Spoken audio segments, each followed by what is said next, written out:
Hello everyone, कैसे हो आप सभी। आई होप सब बढ़िया होंगे। तो हम बायोमोलिक्यूल्स के अपने काफ़ी लेक्चर्स कर चुके हैं। फिलहाल 3 लेक्चर्स तो हमने कर लिए हैं। आज हमारा 4th लेक्चर है जिसमें हम एंजाइम्स को पढ़ने वाले हैं, जैसे कि आप देख रहे हो। तो एंजाइम्स की डिटेल में हम जाने वाले हैं। और पता है नीट में सबसे ज़्यादा सवाल अभी तक में एंजाइम से ही सबसे ज़्यादा पूछा गया है। ठीक है, तो इसको स्टेप बाय स्टेप आराम से ही पढ़ेंगे ताकि इसमें कोई डाउट ना रह जाए। वैसे बाकी में भी डाउट नहीं होगा, मैंने पूरी कोशिश की है। तो रिवाइज आप करते रहना, बाकी कोई दिक्कत नहीं आएगी। ठीक है, तो यहाँ पे एंजाइम से हम कंटिन्यू करते हैं। एंजाइम के बारे में आपको कुछ पता है पहले से? जब हम प्रोटीन्स पढ़ रहे थे, याद है कुछ मैंने बताया था जब प्राइमरी स्ट्रक्चर समझा रहा था उसका? याद है कुछ कि उसका प्राइमरी स्ट्रक्चर क्या बताता था कि वो क्या बनने वाला है? क्या वो हार्मोन की तरह बिहेव करेगा? क्या वो एंजाइम बनने वाला है? तो बस वही चीज़ पकड़ के रखना कि एंजाइम मतलब दिमाग में क्या याद रखना है कि ये प्रोटीन के ही बने होते हैं। तो ये लाइन लिखी भी है एनसीईआरटी में कि all enzymes are protein except ribozyme. सिर्फ एक इकलौता ऐसा एक्सेप्शन होता है जो राइबोजाइम है, वो भी बताऊंगा कि वो आरएनए मॉलिक्यूल होता है, लेकिन उसकी हरकतें वो पूरी की पूरी कैसी होती हैं, वो बिल्कुल एंजाइम की तरह होती हैं, बट होता आरएनए, इसलिए वो एक एक्सेप्शन है। तो हमें क्या पता है एंजाइम के बारे में? 1-2 बातें तो पता है कि ये प्रोटीन के होते हैं। दूसरी चीज़ इसमें ये भी ध्यान रखना है कि ये हाई मॉलिक्यूलर वेट कंपाउंड होते हैं। हाई मॉलिक्यूलर वेट मतलब पॉलीपेप्टाइड चेन थी, मतलब इनका मॉलिक्यूलर वेट ज़्यादा था। मतलब जैसे आप सिंगल लेते हो तो मॉलिक्यूलर वेट कम है, बट अगर आप इसकी पूरी की पूरी चेन ले लेते हो तो ये काफ़ी ज़्यादा हाई मॉलिक्यूलर वेट हो गए ना। तो ये पॉलीपेप्टाइड चेन ही तो थे, तो यही है। अब यहाँ पे आप लिख सकते हो क्या चीज़ कि ये हाई मॉलिक्यूलर वेट कंपाउंड थे। कौन? एंजाइम्स। तो इनके बारे में पहली बात तो हमें ये पता चली कि एंजाइम्स आर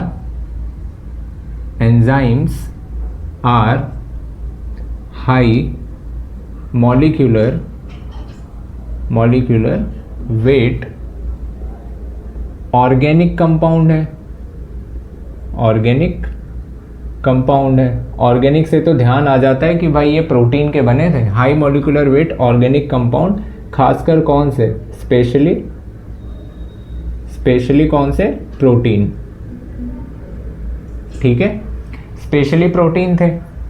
यहाँ पे मैं ये बात लिख सकता हूँ कि all enzymes are protein except ribozyme, जो एनसीईआरटी में लिखा भी है कि सारे एंजाइम्स आपके जो होते हैं, all enzymes are protein except ribozyme. Ribozyme को थोड़ा सा अलग लिख दे रहा हूँ कि ध्यान में रहे कि क्या एक्सेप्शन है। Except ribozyme. ये राइबोजाइम एक्ट करता है एंजाइम की तरह, बट होता डीएनए मॉलिक्यूल है। मतलब हरकतें इसकी कैसी हैं? बिल्कुल एंजाइम जैसी है, लेकिन ये होता आपका आरएनए मॉलिक्यूल है। ये ध्यान में रखना। और हमें पता है कि आपके एंजाइम्स जो होते हैं दे आर, या फिर आप ये लिख सकते हो ये बने होते हैं एक या उससे ज़्यादा पॉलीपेप्टाइड चेन के, made of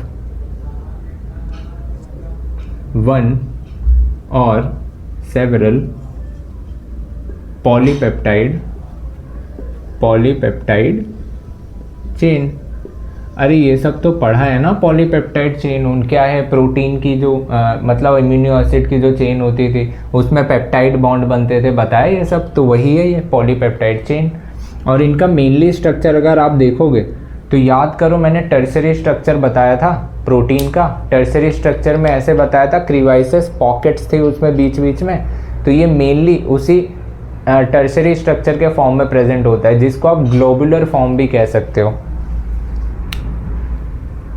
present in globular form. खासकर ये ग्लोबुलर फॉर्म में प्रेजेंट होते हैं। जैसे कि आपका 3 डिग्री स्ट्रक्चर था किसमें? प्रोटीन का। ठीक है, तो ये बने किसके हैं? प्रोटीन के ही तो बने हैं। ठीक है, इन पे क्या होता है देखो, एंजाइम को आप एक और वर्ड से जाना जाता है, इनको बायो कैटलिस्ट भी बोला जाता है। इनको बायो कैटलिस्ट भी बोला जाता है। बायो कैटलिस्ट का क्या मतलब है? कैटलिस्ट का मतलब तो आपने खूब पढ़ा होगा केमिस्ट्री में। जो एंजाइम की गति को बढ़ा देते हैं, जो एंजाइम के रेट को बढ़ा देते हैं, मतलब एंजाइम नहीं, रिएक्शन के रेट को जो बढ़ा देते हैं, उन्हीं को तो आप कैटलिस्ट बोलते थे। बायो कैटलिस्ट का क्या लेना देना है, मतलब ये वो कैटलिस्ट हैं, ये वो आपके एंजाइम हैं जो क्या कर रहे हैं, रिएक्शन की रेट को बढ़ा तो रहे हैं। बायो मतलब होता है लाइफ, मतलब लिविंग, ये किसी लिविंग सेल से या किसी लिविंग ऑर्गेनिज्म से बने हुए एंजाइम है, इसलिए इनको हम क्या बोलते हैं, बायो कैटलिस्ट बोलते हैं। ठीक है, अभी इनके बारे में बताऊंगा भी कैसे कैसे पाए जाते हैं। ठीक है, सिंपली आओ यहाँ पे एक चीज़ बता देता हूँ कि एंजाइम को मैं 2 पार्ट्स में एक बार बांटता हूँ। एंजाइम्स को मैं 2 पार्ट्स में समझने की कोशिश करता हूँ। एक होते हैं आपके सिंपल एंजाइम, एक होते हैं आपके सिंपल एंजाइम, और एक होते हैं आपके कॉम्प्लेक्स एंजाइम। कॉम्प्लेक्स एंजाइम, इसका नाम ही बता रहा है कि कोई ना कोई मिलावट इसमें है, या कोई ना कोई समस्या इसमें है, किसमें, कॉम्प्लेक्स वाले में। सिंपल में तो कोई प्रॉब्लम आनी नहीं है, तो आप ये तो जानते हो। मान लो कोई सबस्ट्रेट है, ये मान लो कुछ ऐसा सबस्ट्रेट है, मान लो इसको मैं क्या बोल रहा हूँ, माल्टोस बोल रहा हूँ। ये मान लो क्या है, सबस्ट्रेट। चावल खाया आपने, ठीक है, चावल में स्टार्च में आपने देखा, उसके अंदर आपने देखा कि माल्टोस प्रेजेंट था, वो जो उसका पानी होता है। ठीक है, आपने देखा क्या, माल्टोस, आपने उसे खा लिया। और आपको भी पता है माल्टोस डाइजेस्ट होता है तो ग्लूकोज और ग्लूकोज में टूटता है, ग्लूकोज और ग्लूकोज में टूट जाता है। बट किसकी मदद से टूटता है, यहाँ पे एक एंजाइम आता है जिसको आप बोलते हो माल्टेज।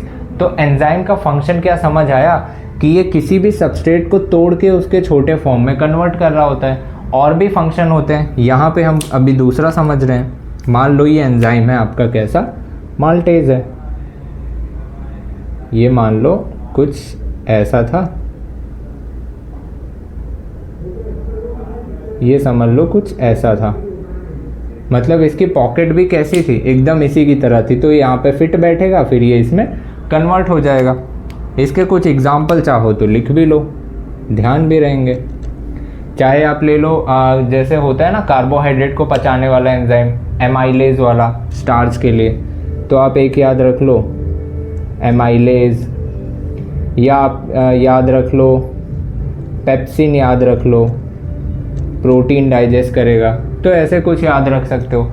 कॉम्प्लेक्स एंजाइम के बारे में ज़रा हम देखते हैं कि ये कैसे होते हैं। ये थोड़े से डिफरेंट होते हैं। जैसे कॉम्प्लेक्स एंजाइम में एक तो आपका पार्ट होता है थोड़ा सा, जैसे समझ लो आपके पास मैंने सबस्ट्रेट ले लिया, ये वाला वही सेम सबस्ट्रेट मैंने चलो ले लिया। ठीक है, मैंने क्या लिया, माल्टोस ले लिया, सेम सब्सटेंस। ठीक है, अब मुझे पता है इसको डाइजेस्ट करने के लिए ऐसा एंजाइम होना चाहिए जिसकी पॉकेट, जिसको आप क्रिवाइसेस बोल रहे थे, इसकी पॉकेट बिल्कुल ऐसी होनी चाहिए, तभी ये क्या होगा, डाइजेस्ट होके अपना मतलब ये प्रोडक्ट में कन्वर्ट होगा। ठीक है, यहाँ पे हमने क्या देखा कि इनके लिए जो एंजाइम था, ये एंजाइम थोड़ा सा अधूरा सा था।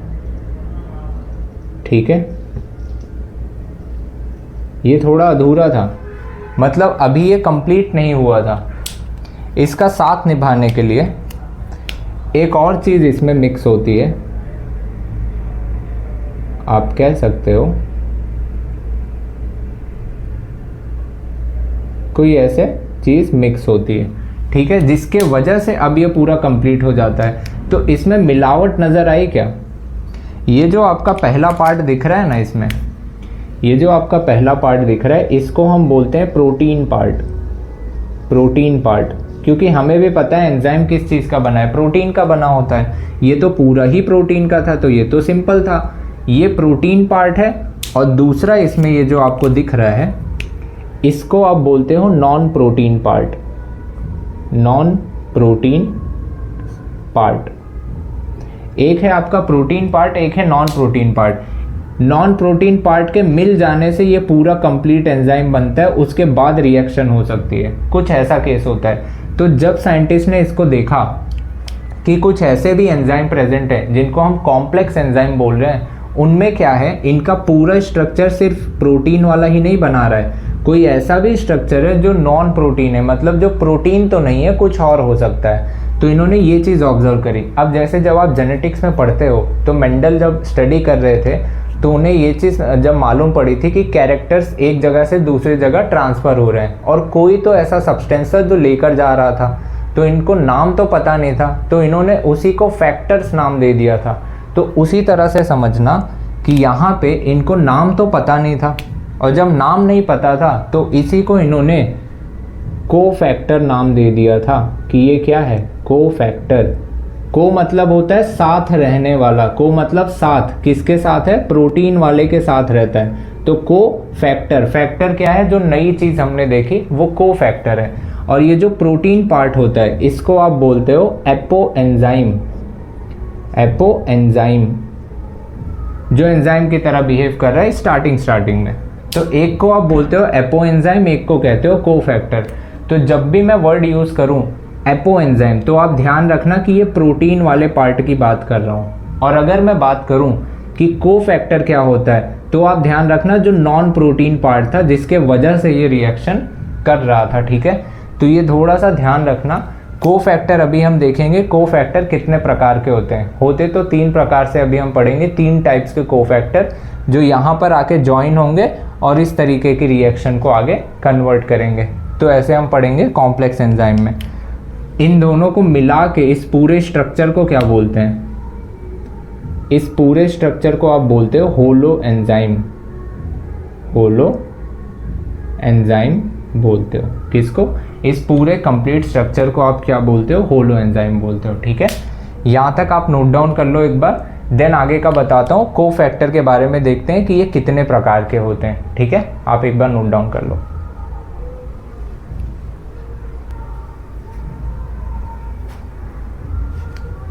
चलें आगे।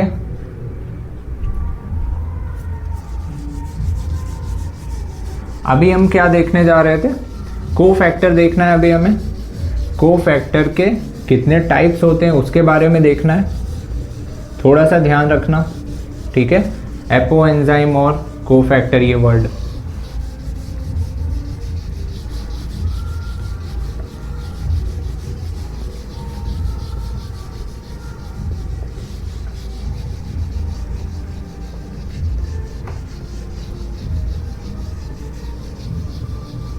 चलो देखते हैं फिर इसके आगे थोड़ा सा हम। ठीक है, को फैक्टर के बारे में देख रहे हैं। ठीक है, आ जाओ। को फैक्टर ये था क्या, ये नॉन प्रोटीन पार्ट था, यही तो था non protein part. Non protein part इसको हम 2 पार्ट्स में पढ़ रहे हैं।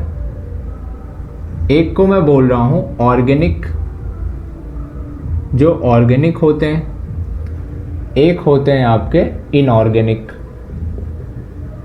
इनऑर्गेनिक, इनऑर्गेनिक और ऑर्गेनिक से तो ध्यान आ जाता है ना। इनऑर्गेनिक्स में कहीं ना कहीं आप बात करोगे किसकी, आयंस की, सॉल्ट्स की, ऐसे ही तो बात करते हैं। ऑर्गेनिक में कौन कौन से आ सकते थे, कार्बोहाइड्रेट, प्रोटीन, ये सब ऑर्गेनिक थे। तो ऑर्गेनिक में मैं बात कर रहा हूँ, कुछ दूसरे कंपाउंड हो सकते हैं। ऑर्गेनिक में 2 तरीके के आपको पढ़ने हैं। पहला देखो, एक आपको पढ़ना है प्रोस्थेटिक ग्रुप। प्रोस्थेटिक, एक होते हैं प्रोस्थेटिक ग्रुप और एक होते हैं आपके को एंजाइम। ये 2 तरीके के को फैक्टर हैं। फिर एक है आपका इनऑर्गेनिक वाला। ठीक है, प्रोस्थेटिक और कोएंजाइम क्या होते हैं। प्रोस्थेटिक को आप ऐसे समझो कि ये एक तरह से ऐसा सब्सटेंस है जो एंजाइम से बहुत ज़्यादा प्यार करता है। बहुत प्यार करता है मतलब उसके साथ ही चिपका रहता है, ये पूरी ज़िंदगी इससे दूर नहीं जाता। मतलब कहने का ये है कि ये परमानेंटली अटैच होता है। मतलब किसी भी ये प्रोटीन पार्ट से समझ लो अटैच अगर होता है तो ये परमानेंटली अटैच होता है, टेम्पररी नहीं, हमेशा हमेशा के लिए जुड़ा रहता है। तो ऐसे को फैक्टर को, इस तरीके के को फैक्टर को आप प्रोस्थेटिक ग्रुप बोलते हो। ठीक है, व्हेन प्रोस्थेटिक ग्रुप को आप क्या बोलोगे, जो परमानेंटली या फिर आप कह सकते हो tightly bound. TIGHTLY, tightly bound. किसके साथ? प्रोटीन वाले पार्ट को क्या बोला था? एपो एंजाइम बोला था, bound with apo enzyme. Apo enzyme के साथ बाउंडेड रहता है, वो भी परमानेंटली या टाइट बाउंड। ऐसा कोई एग्जाम्पल क्या दिमाग में याद है? इसका एग्जाम्पल क्या होता है पता है? जो परमानेंटली अटैच हो, वो ऐसा को फैक्टर कहाँ पे मिलेगा आपको? आपको पता है आरबीसी, जब आप पढ़ोगे ब्लड सर्कुलेशन वाले भी चैप्टर्स में आप देखोगे आरबीसी होता है। ऐसे आरबीसी में ऐसे पिगमेंट होता है जिसको आप हीमोग्लोबिन बोल रहे हो, ठीक है, हीमोग्लोबिन बोलते हो। हीमोग्लोबिन में ग्लोबिन नाम तो प्रोटीन का था, हीम जो था वो पिगमेंट का नाम था जो रेड कलर का पिगमेंट देता था, ठीक है। और आरबीसी पर ऐसे एंटीजेंस होते हैं, या पढ़ोगे जो बताते हैं कि आपका ब्लड ग्रुप कैसा है, ए है, बी है, ऐसा कुछ। तो इसको देख के कुछ ऐसा लग रहा है कि आरबीसी के ऊपर कांटे लगे हुए हैं, ऐसा लगता है ना? तो ऐसे ही ध्यान रख लेना, याद रखना आरबीसी पर कांटे, इससे इनका एग्जाम्पल याद आ जाएगा। आरबीसी पर कांटे, आरबीसी पर कांटे, कांटे को ऐसे बोल रहा हूँ, ठीक है। आरबीसी पर कांटे लगे हुए हैं, तो ऐसे क्या ध्यान रखना है, इसका जो एग्जाम्पल होता है ये तो हीम होता है। हीम क्या है? हीमोग्लोबिन से याद आ जाएगा। हीम क्या है? हीम आपका एक प्रोस्थेटिक ग्रुप है, ठीक है। हीम आपका प्रोस्थेटिक ग्रुप है जो कि एक को फैक्टर होता है, और वो किस एंजाइम के साथ जुड़ा होता है? कोई भी को फैक्टर होता है ये किसी एंजाइम के साथ जुड़ा होता है ना, किसी एंजाइम के साथ ही तो ये को फैक्टर जुड़ा होता है। तो को फैक्टर तो आपने हीम बोल दिया, एंजाइम कौन सा है, किस एंजाइम के साथ जुड़ा होता है, वो नाम याद रखना है। हीम आपका क्या है? प्रोस्थेटिक ग्रुप है, हीम आपका प्रोस्थेटिक है, ठीक है। ये किसके साथ अटैच होता है? दो के साथ। किसके किसके साथ? पर से याद आएगा पर ऑक्सीडेज, इससे याद आएगा आपको पर ऑक्सीडेज, इससे याद आएगा कैटेलेज। पर ऑक्सीडेज और इससे याद आएगा कैटेलेज। तो ये ध्यान रखना थोड़ा सा, ठीक है। पर ऑक्सीडेज और कैटेलेज एंजाइम के लिए हीम एक प्रोस्थेटिक ग्रुप है, हीम एक को फैक्टर है। कौन से एंजाइम के लिए? पर ऑक्सीडेज और कैटेलेज एंजाइम के लिए। क्या यहां तक क्लियर है? को एंजाइम क्या होते हैं? को एंजाइम भी एक तरह का को फैक्टर है, लेकिन ये तो परमानेंटली जुड़े थे, इनकी समझ लो शादी हो गई थी, एक दूसरे से बहुत प्यार करते थे। ये वाले ऐसे नहीं थे, ये थोड़े ट्रांजिएंट थे, मतलब ये टेम्पररी अटैच रहते थे। किसके साथ? आपके एपो एंजाइम के साथ। ये जो एपो एंजाइम लिखा है इनके साथ ये टेम्पररी अटैच होते थे, मतलब जब ज़रूरत पड़ती थी रिएक्शन की तो ये आते थे, बाइंड करते थे, रिएक्शन कराया, चले जाते थे, परमानेंटली नहीं जुड़े रहते थे। तो इनको मैं बोल दूं दे आर ट्रांजिएंट, ट्रांजिएंट या कह लो आप temporary, temporary attach with apo enzyme.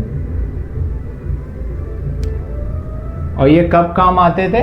When reaction needed, जब नीड होती थी, when need in reaction, reaction कह लो, when need in enzyme activity, कुछ भी कह लो, ठीक है। जब ज़रूरत पड़ती थी तो ये होते थे। ऐसे कौन होते हैं? इनका एग्जाम्पल है आपका विटामिन B3 के डेरिवेटिव्स, विटामिन B3 के डेरिवेटिव्स। इनमें आता है विटामिन B3 को आप नियासिन बोलते हो, इसका नाम है नियासिन, विटामिन B3 का डेरिवेटिव है। अरे विटामिन B3 के कुछ डेरिवेटिव होते हैं और विटामिन B3 का नाम क्या होता है? नियासिन। इसमें कौन आते हैं? दोनों, एक होता है आपका NAD और एक होता है आपका NADP।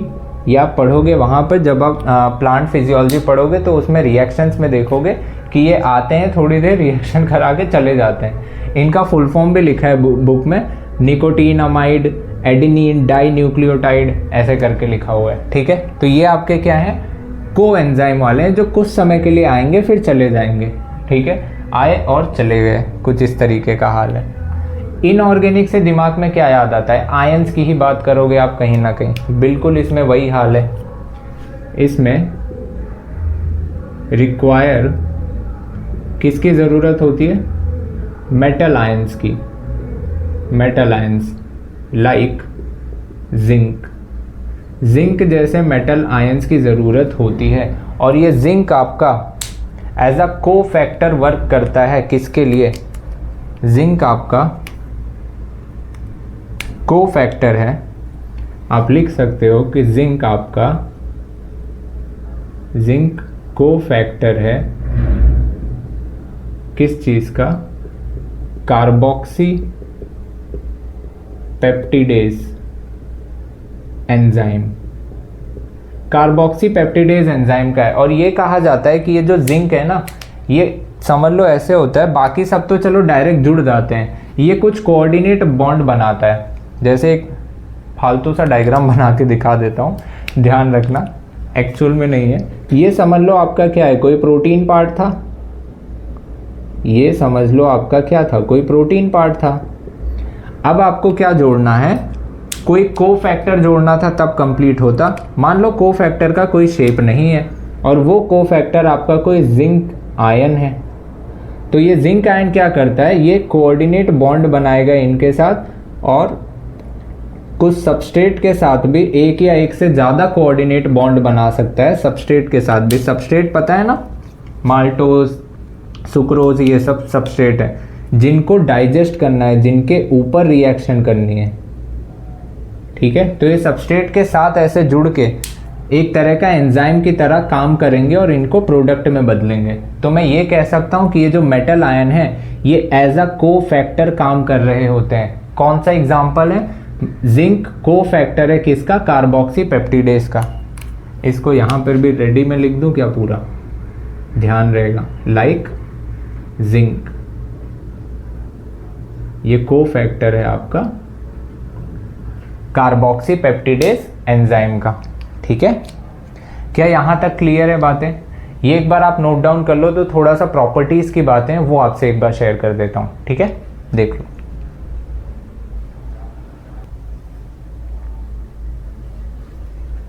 चलें आगे।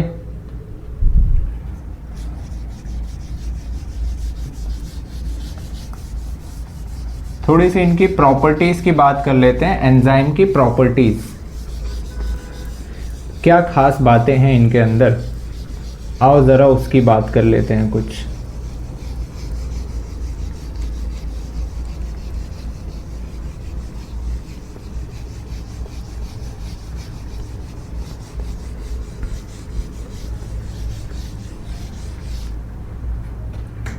ठीक है, देखो कुछ प्रॉपर्टीज़ की बात कर लें। प्रॉपर्टीज़ ऑफ एंजाइम, हेडिंग डाल लो आप,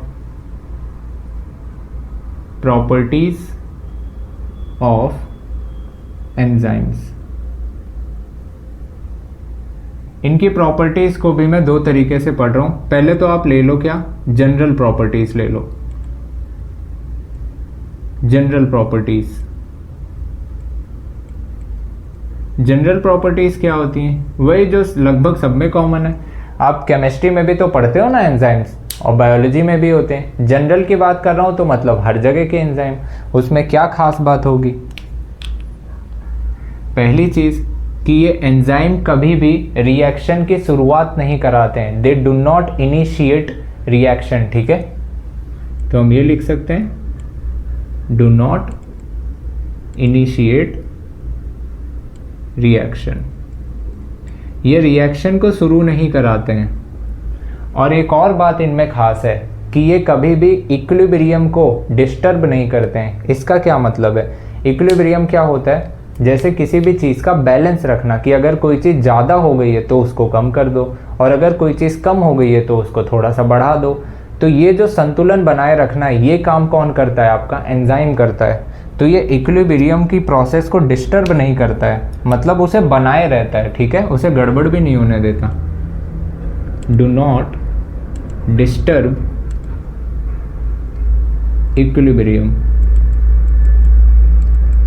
इक्विलिब्रियम को डिस्टर्ब नहीं करता। फॉर एग्जांपल मान लो आपने CO2 H2O की रिएक्शन कराई और इससे बना H2CO3 मॉलिक्यूल बना। तो जब कभी भी इनकी रिएक्शन से ये मॉलिक्यूल बना, अगर ये बढ़ने लग गए तो इनको रिवर्स भी लाना होता है कि रिवर्स आओ और तुम इसमें ब्रेक डाउन हो जाओ, ताकि ये इक्विलिब्रियम मेंटेन हो पाए, मतलब ये बैलेंस बना रह पाए। ऐसा ना हो कि आप बहुत ज़्यादा होते जा रहे हो, ये बहुत कम होते जा रहे हैं। तो इस बैलेंस को भी बनाए रखना होता है, ठीक है। और आप क्या कह सकते हो उनके बारे में? ये पहली चीज़, इक्विलिब्रियम को डिस्टर्ब नहीं करेंगे। एक और ख़ास बात होती है कि ये एंजाइम, मतलब जब ये रिएक्शन करा लेते हैं, ठीक है, मतलब जैसे बोलते हैं ना रिएक्शन ख़त्म हुई, यहाँ पे मान लो कोई एंजाइम आया, ठीक है, तो एंजाइम ने रिएक्शन कराई, रिएक्शन हो गया, तो ऐसा नहीं होता कि रिएक्शन ख़त्म होने के बाद ये डिस्ट्रॉय हो जाए। तो एंजाइम कभी भी डिस्ट्रॉय नहीं होते आफ्टर रिएक्शन। तो ये भी पॉइंट आप लिख सकते हो यहाँ पे कि enzymes do not destroy after reaction. और यही कारण है, ये अगर डिस्ट्रॉय नहीं होते तो यही कारण है, ये ख़त्म नहीं होते, तभी इनको हम बार बार यूज़ कर लेते हैं। इसलिए हम इसे यूज़ करते हैं अगेन एंड अगेन। इसीलिए हम इन्हें क्या करते हैं, बार बार इन्हें हम यूज़ कर लेते हैं, ठीक है। ये इनकी क्या थी, कुछ जनरल प्रॉपर्टीज़ थी, कुछ इनकी स्पेशल प्रॉपर्टीज़ देख लेते हैं। स्पेशल प्रॉपर्टीज़ की अगर मैं बात करूं तो और कुछ नहीं है, आप यही समझो जो आप बायोलॉजी में पढ़ते हो एंजाइम्स के बारे में, वही सारी चीज़ें हैं स्पेशल प्रॉपर्टीज़ में जो आप बायोलॉजी में पढ़ते हो। खासकर मैं उनकी बात कर रहा हूँ। बायोलॉजी में आप क्या पढ़ते हो, प्रोटीन वाले स्ट्रक्चर्स पढ़ रहे थे, तो आपने क्या देखा था कि ये high molecular weight organic compound थे, जिसको आप कह सकते थे पॉलीपेप्टाइड चेन होते थे। ऑल एंजाइम्स आर प्रोटीन, ठीक है, एक्सेप्ट राइबोजाइम। तो ये सब पॉइंट भी यहाँ पर आएगा, चाहो तो लिख लो, नहीं तो कोई भी दिक्कत नहीं है, ऐड कर लो चाहो तो, ऐसे ही छोटे में लिख देते हैं कि enzymes are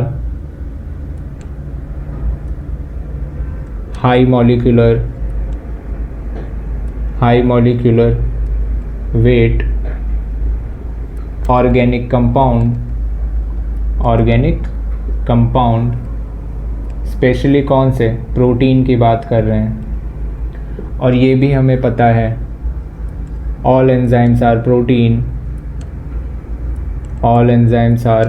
protein except ribozyme, क्योंकि राइबोजाइम एक RNA मॉलिक्यूल होता था, ठीक है। ये दोनों पॉइंट तो हमें पता है। एक और क्या खास बात थी इनकी, किसमें, ये बायोलॉजी में जो हम इनकी स्पेशल प्रॉपर्टीज़ जो जिस पे हम ध्यान दे रहे होते हैं एंजाइम्स की, और इनमें क्या खास बात थी, खास बात इनकी ये भी होती है कि ये काफ़ी ज़्यादा स्पेसिफिक होते हैं अपने सबस्ट्रेट के। आप ये लिख सकते हो very specific to their substrate. इसका क्या मतलब है, ये अपने सबस्ट्रेट के काफ़ी ज़्यादा स्पेसिफिक होते हैं। सबस्ट्रेट बताया था, ये मान लो आपने क्या ले लिया, माल्टोस ले लिया।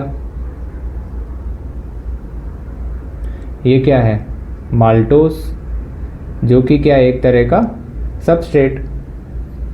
यही तो है, कह रहा है कि ये जो एंजाइम्स होते हैं ना, ये काफ़ी स्पेसिफिक होते हैं अपने सबस्ट्रेट के, मतलब इनके जो एंजाइम होंगे ये इन्हीं के स्ट्रक्चर को रिजेंबल करेंगे, ऐसा नहीं कि ये कुछ अलग से हैं।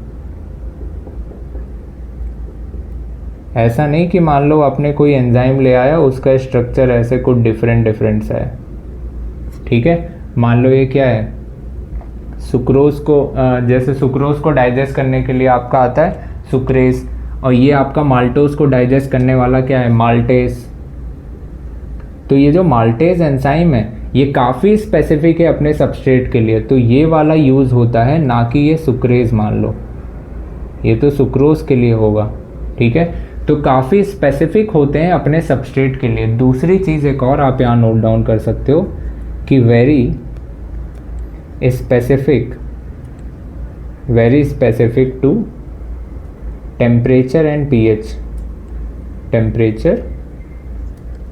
पीएच, पीएच और टेम्परेचर के लिए भी काफ़ी स्पेसिफिक होते हैं। जैसे किसी ऑप्टिमम पीएच पे ही ये प्रॉपर फंक्शन कर पाते हैं और किसी ऑप्टिमम टेम्परेचर पर ही मतलब ये प्रॉपर फंक्शन कर पाते हैं। अगर मैं बात करूँ कुछ चलो ऑप्टिमम टेम्परेचर की, तो आप ले लो, मान लो ये ह्यूमन बॉडी है और हमें भी पता है कि ह्यूमन बॉडी का ऑप्टिमम टेम्परेचर कितना होता है, 37 डिग्री सेल्सियस।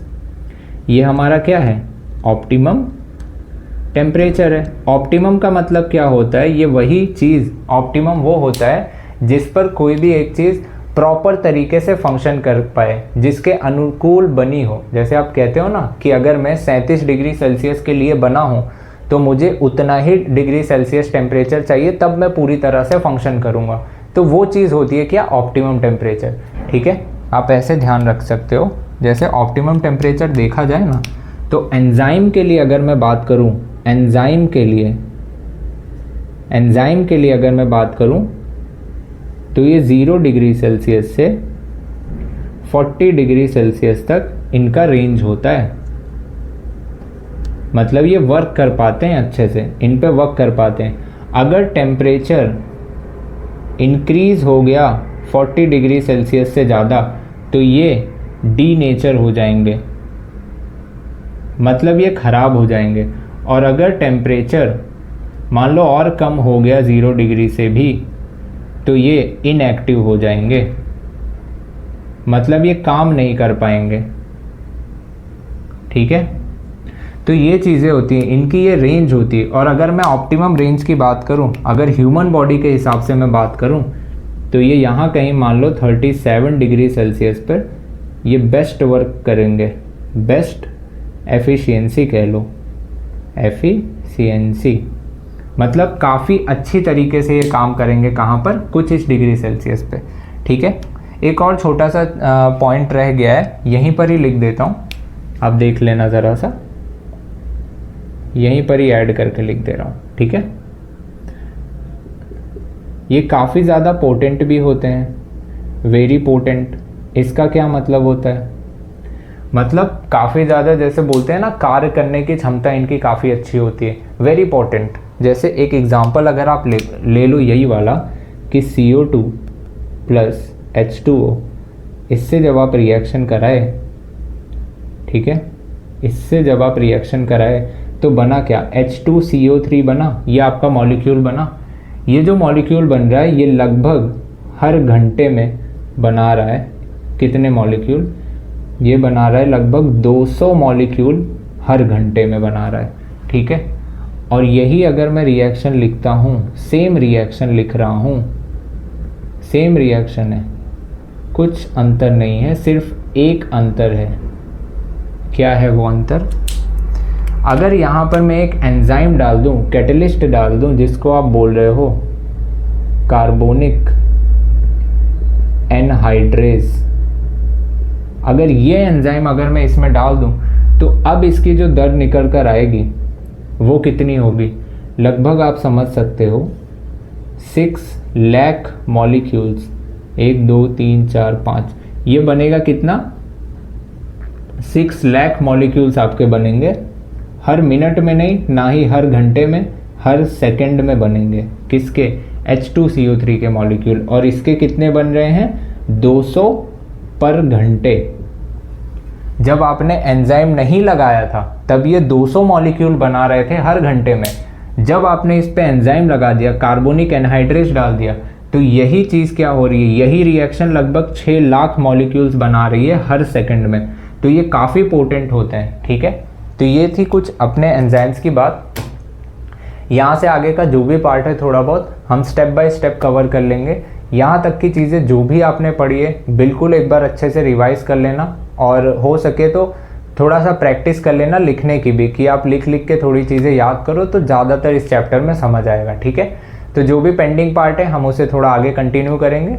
आप रिवाइज करते रहो और कोई भी डाउट आए तो आप पूछ सकते हो। ठीक है, चलिए मिलते हैं नेक्स्ट लेक्चर में। Thank you so much. चलिए।